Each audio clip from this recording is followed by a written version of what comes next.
আকবার। পবিত্র সূরাতুল বাকারার ভিতরে, পবিত্র কোরআনের ভিতরে এক কাহিনী রয়েছে। আল্লাহ পাক রব্বুল আলামিন হযরতে মূসা আলাইহিস সালাতু ওয়াস সালামের জামানায়, হযরতে মূসা আলাইহিস সালাতু ওয়াস সালাম এর জামানায় কি হয়েছিল? একটি হত্যাকাণ্ড ঘটেছিল। এই হত্যাকাণ্ড কে ঘটিয়েছে? হত্যাকারী খুঁজে পাওয়া যাচ্ছে না, খুঁজে পাওয়া যাচ্ছে না। এদিকে আল্লাহু আকবার, তখন কি হলো? আল্লাহ পাক রব্বুল আলামিন সেটা কোরআনে কারীমের ভিতরে উল্লেখ করেছেন। ওয়াইদ ক্বালা মূসা লিকওমিহি, হযরতে মূসা আলাইহিস সালাতু ওয়াস সালাম যখন তার কওম, তার জাতিকে বলল, আন তাযবাহু বাকারা, তোমরা একটা গাবী জবাই করো, একটা গাবী জবাই করো। সকলে ক্বালু আতাত্তাখিযুনা হুজওয়া ক্বালা আউযু বিল্লাহি আন আকুনা মিনাল জাহিলিন। এখন সবাই বলে যে গাবী জবাইয়ের সাথে এই হত্যাকারী শনাক্তের সম্পর্ক কি? তুমি কি আমাদের সাথে ঠাট্টা করতেছো? হযরতে মূসা আলাইহিস সালাতু ওয়াস সালাম বললেন, না, আমি ঠাট্টা করি না, আমি ঠাট্টা করি না। অজ্ঞদের থেকে আমি আল্লাহর কাছে আশ্রয় চাই। বলেন সুবহানাল্লাহ। প্রিয় উপস্থিতি, ঘটনাটি হলো, আমি সেদিকে আয়াত পরে পরে লম্বা ঘটনা হয়ে যাবে। যে ঘটনাটি হলো, সংক্ষিপ্ত আকারে বলতেছি। বনী ইসরাঈলের জামানায় এক ব্যক্তি ছিল, সূরাত বাকারার এই ঘটনা। এই ব্যক্তির নাম হলো আদেল। কি নাম? আদিল নামক এক ব্যক্তি। আদিল নামক এক ব্যক্তি প্রচুর ধন সম্পত্তির অধিকারী ছিলেন। এদিকে তার কোনো ওয়ারিশ কিছুই নাই, একমাত্র ব্যক্তি ছিলেন। তার ওয়ারিশ, তার ছেলে সন্তান, পুত্র, বাবা মা কোনো কিছুই নাই। একমাত্র ওয়ারিশ সূত্রে তার চাচাতো ভাই ছিল। এদিকে চাচাতো ভাই খুব গরিব ছিল, দরিদ্র ছিল, দরিদ্র ছিল। এদিকে সে অপেক্ষা করতেছে, আদেল মরে না কেন?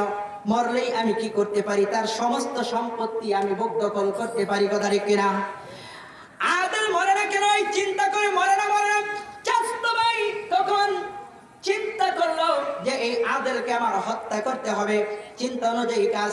আদেলকে হত্যা করে তারপর লাশ গুম করে অন্য মানুষের উপর কি করলো? মামলা দায়ের করলো। হযরতে মূসা আলাইহিস সালাতু ওয়াস সালামের কাছে বিচার। হযরতে মূসা আলাইহিস সালাতু ওয়াস সালাম যখন তাদেরকে ডাকলেন, ডাকার পর কেউ হত্যার কথা স্বীকার করে না। হযরতে মূসা আলাইহিস সালাতু ওয়াস সালাম এদিকে একটু কি করলেন? বিব্রত বোধ করলেন। তখন আল্লাহ পাক রব্বুল আলামিনের কাছে বনী ইসরাঈলের ওই লোকেরা বলল, আপনি আল্লাহর কাছে দোয়া করেন যাতে করে আল্লাহ পাক রব্বুল আলামিন এর একটা ব্যবস্থা করে দেন। হযরতে মূসা আলাইহিস সালাতু ওয়াস সালাম যখন আল্লাহ পাক রব্বুল আলামিনের কাছে দোয়া করলেন, আল্লাহ পাক রব্বুল আলামিন বলেন, আন তাযবাহু বাকারা, এই হত্যাকারী শনাক্ত করতে হলে তোমাদের একটি গাবী জবাই করতে হবে। আল্লাহু আকবার। তখন বনী ইসরাঈলরা চিন্তা করলো, যে কোনো গাবী জবাই করলেই তো হয়ে যেত। বেশি কথা বলছে বনী ইসরাঈলেরা। এখনো মানুষ যে বেশি কথা বলে, দেখবেন বলে বনী ইসরাঈল, কথা ঠিক কিনা? কয় গাবীর কি হবে? এই গাবীটা কিরকম হবে? আল্লাহ বলে, লা খালিদু ওয়ালা বিক আওয়ানুম বাইনা যালিক, বাজা তোর যে কোনো একটা গাবী জবাই করলেই কিন্তু হয়তো। এখন আল্লাহ আর কঠিন করে দিলেন যে এই গাবীটা হবে যে বেশি বুড়াও না, চ্যাংরাও না, মাঝামাঝি বয়সে। এখন তারপর বলতেছে, ঠিক আছে, এই গাবীর কালার কেমন হবে? চিন্তা করছেন, কালার কেমন হবে? আল্লাহ কয়, ঠিক আছে, তোরা যখন এইরকম প্রশ্ন করে তবে আস্তে আস্তে করে আরো কঠিন কর। কয় ক্বালা ইন্নাহা বাকারাতুন সাফরা ফাকিহুন লাউনুহা তাসরুন নাযিরিন। আল্লাহ পাক রব্বুল আলামিন বলতেছেন, এই গাবীর কালার হবে হলুদ বর্ণের, যা মানুষের সামনে একবারে সূর্যের মতো কিরণ ছড়াবে, এত জ্বলজ্বল করবে। ঠিক আছে, এই গাবী খুঁজে পায় না, খুঁজে পায় না। কঠিন হয়ে গেছে না? খুঁজে পায় না, খুঁজে পায় না। এদিক থেকে হঠাৎ করে এই গাবীটার সন্ধান কিভাবে হলো? হযরতে মূসা আলাইহিস সালাতু ওয়াস সালামের জামানায় এক ব্যক্তি ছিলেন, খুব নেককার, দিনদার। তার একটি সন্তান ছিল, ছোট্ট মাসুম বাচ্চা। তার মৃত্যুর আগ মুহূর্ত দিয়ে ওই ব্যক্তি ওই গাবীটা বনের ভিতরে ছেড়ে দিয়ে আসছে। ছেড়ে দিয়ে বলে, আল্লাহর কাছে এই বলে ছেড়ে দিয়ে আসছে, হে আল্লাহ, আমার এই গাবীটাকে তোমার হাওলায় দিয়ে গেলাম। আমার সন্তান যখন বড় হবে, ওই সন্তানের কাছে তুমি আমার গাবীটা ফিরিয়ে দিও। বলেন সুবহানাল্লাহ। এই দিক থেকে ওই সন্তানটি বড় হলো, বাপের মতোই সন্তান দিন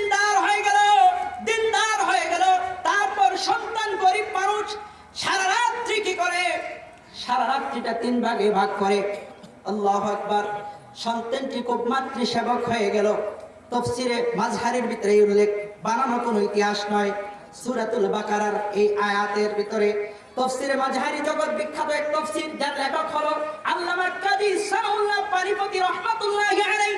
তাফসীরে মাযহারের ভিতরে তিনি উল্লেখ করেছেন, এই লোকটি দিনদার হয়েছিল, তার সন্তান যখন দিনদার হয়ে গেল, তারপর বড় হলো, অভাবী ছিল, ওই সন্তানটা মাতৃসেবক ছিল। সারা রাত্রিটা 3 ভাগে ভাগ করতেন। 1 ভাগ ঘুমাইতেন, আরেক ভাগ কি করতেন? ইবাদত বন্দেগী করতেন, আরেক ভাগে মায়ের সেবা করতেন। বলেন সুবহানাল্লাহ। আরেক ভাগ মায়ের সেবা করতেন, তারপর কি হলো? মায়ের সেবা করতেন।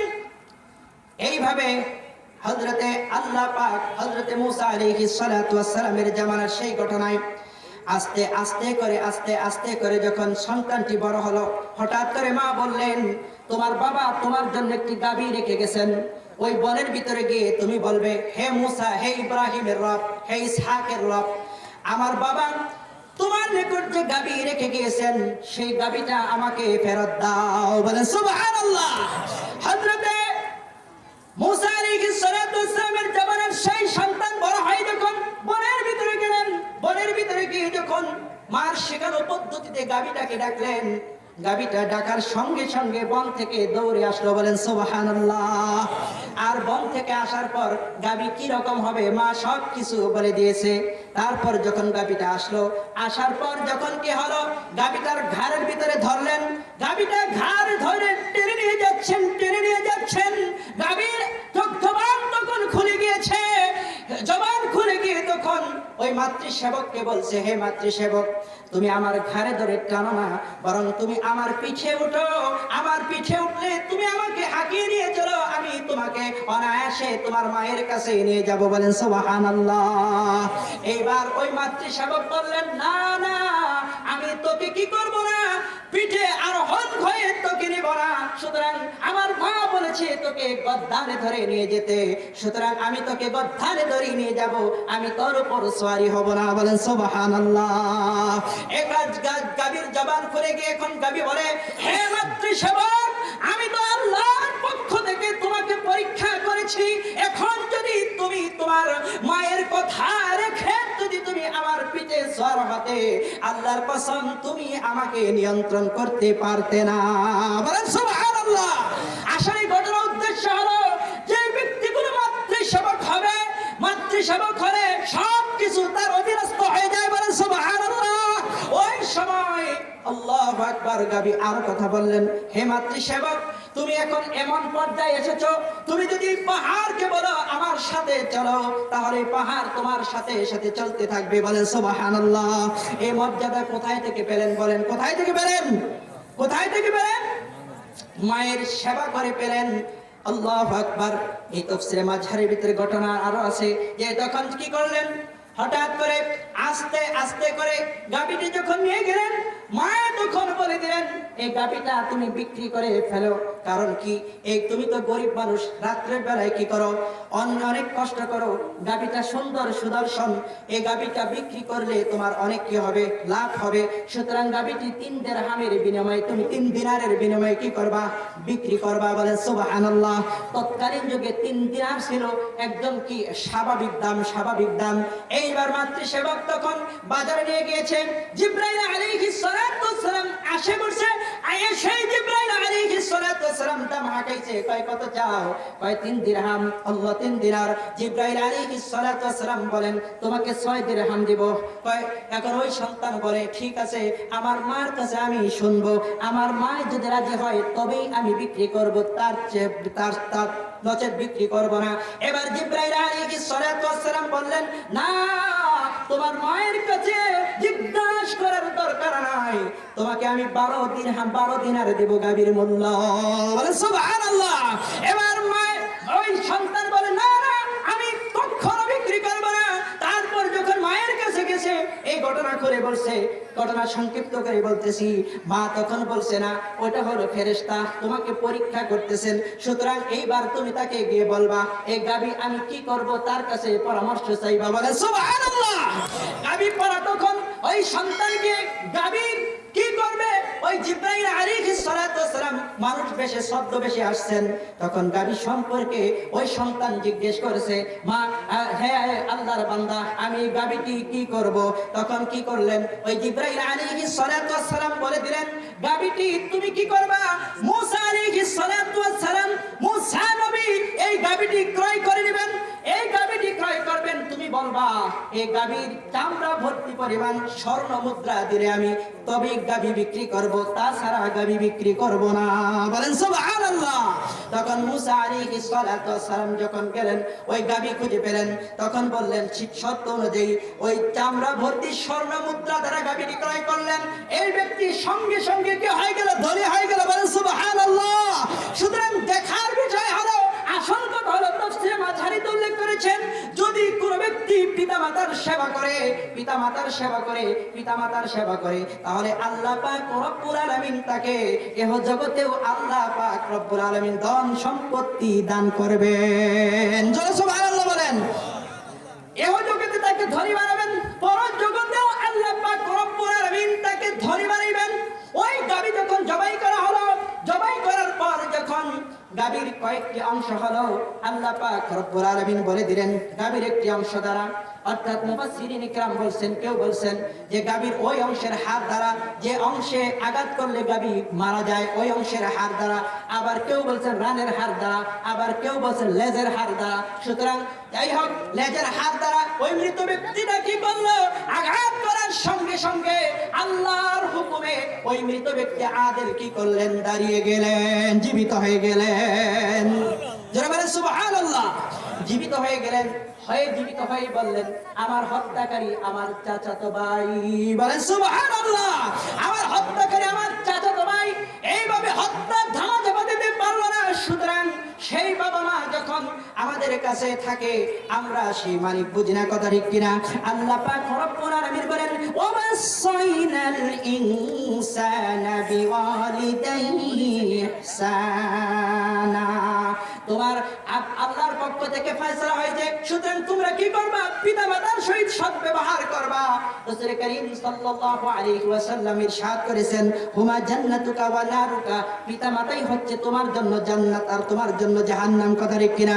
অসম্মানিত উপস্থিতি, যাদের পিতামাতা হঠাৎ করে মারা যায়, হঠাৎ করে মারা যায়, তখন আপনারা আফসোস করি যে হায় আরো কিছুদিন যদি থাকতো তাহলে তাদের সেবা যত্ন করতাম, কথা ঠিক কিনা? সেবা যত্ন করতাম, কিচ্ছুই করতে পারলাম না। ও উপস্থিতি, আল্লাহর নবী এই পদ্ধতি শিখিয়ে গিয়েছেন। বাবা মা যাদের এখনো জীবিত নাই, বাবা মার খেদমত করতেন, কিভাবে তাদেরকে সব উপকারী পৌঁছাবেন। এই প্রসঙ্গে মুসলিম শরীফের হাদিসে বিশ্বনবী বলেছেন ইদা মাতাল ইনসান ইনকাতা আনহু আমালুহু, যখন কোনো মানুষ ইন্তেকাল করে তার সমস্ত আমলের দরজাগুলি বন্ধ হয়ে যায়, তবে তিনটি আমলের দরজা খুলে থাকে। ইল্লা মিন সালাসাতিন, ইল্লা মিন সাদাকাতিন জারিয়াতিন আও ইলমিন ইউনতাফাউ বিহি আও ওয়ালাদিন সালিহিন ইয়াদউ লা। তিনটি আমল জারি থাকে, একটি হলো নেক সন্তান, আল্লাহু আকবার, আর সদকায়ে জারিয়া যা আছে সহস্তে করে গিয়েছে, আর হলো ওই জিনিস যা কি করেছে ইলমে নাফে, ইলম শিখেছে। ওই দিন ওই ইলম যতদিন পর্যন্ত প্রচার প্রসার থাকবে ততদিন পর্যন্ত তার কবরে আল্লাহ পাক রব্বুল আলামিন সব পৌঁছে দিবেন। বলেন সুবহানাল্লাহ। তাহলে সেই পিতামাতাকে উপকার করার, পিতামাতার ধন সম্পত্তি সবকিছু আমরা ভোগ করিতেছি, আফসোস করতেছি হায় রে আমার পিতামাতা যদি এতদিন জীবিত থাকতেন তাহলে আমি আরেকটু খেদমত করতে পারতাম। আমি আফসোস করি কি করি না, কি করি না।